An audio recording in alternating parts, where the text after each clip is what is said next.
Mounties, Mrs. Lige here. So I'm coming to you today to introduce the Canines for Change Dogs in Schools program, to let you meet our dogs and then to talk a little bit about what this program will look like in our schools and how you can participate in that in the most appropriate way. So first off, Canines for Change is a program that has been going on for about 20 years.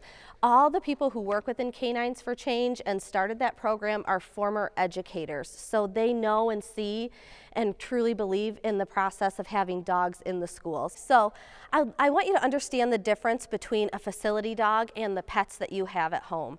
So facility dogs are expertly trained dogs to perform tasks within the school building.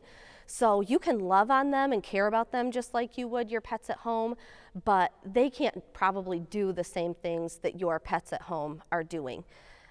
So we just have to make sure that we're respecting what the dogs are supposed to be doing and not teaching them bad habits. Moving on, we are going to talk about the Northwest Pillars for PBIS. We need to talk about what it looks like to be respectful, responsible, kind, and hardworking when you have the dogs in your classroom or when you're taking them down the halls. So we have these matrix, just like what you see in the hallways and what you're taught and retaught in your focus times. So when you see the dogs in the hallway or you have them in your classroom, it is expected that you are respectful, responsible, kind, and hardworking with the dogs. So being respectful with the dogs is going to look like you upholding the expectations of the dogs. So the dogs should not be licking your face and jumping all over you. We need to make sure that they are following the rules that have been set for them. And it also means that you are taking your time that you're spending with the dogs seriously. So it's not meant that you can't have fun with them, but we do need to uphold what's expected of them. Being responsible with the dogs. So make sure that when you're in the hallway and you see the dog with a handler or a teacher, that you are asking to pet the dog before you approach it. They might be doing some sort of training or working with a student, so we need to respect the time of others as well. And you'll want to make sure you're using commands correctly. So after this, you're going to see training videos of the quick commands and how to use them. We want to make sure you're using them in the classroom and in the hallways. And then one and done. This is very important. So there should be one person giving commands and there should be one command given. So that means in a classroom of 20 people, there should only be one person addressing the dog and they should only give a command one time. If they do not respond to the first command, then we're giving a correction, which we will go over a little bit later. The next thing is here is keeping the dog on the leash at all times, especially in open spaces. And that's really just to keep the dog safe and to keep you safe. The last thing is our favorite, which is if you are being responsible with the dogs, we have to make sure that you're cleaning up after them outside. So if you take them out and they poop on the ground, you get to take one of the fun bags in our pouches, clean that up, and make sure you throw it in the nearest outdoor trash can.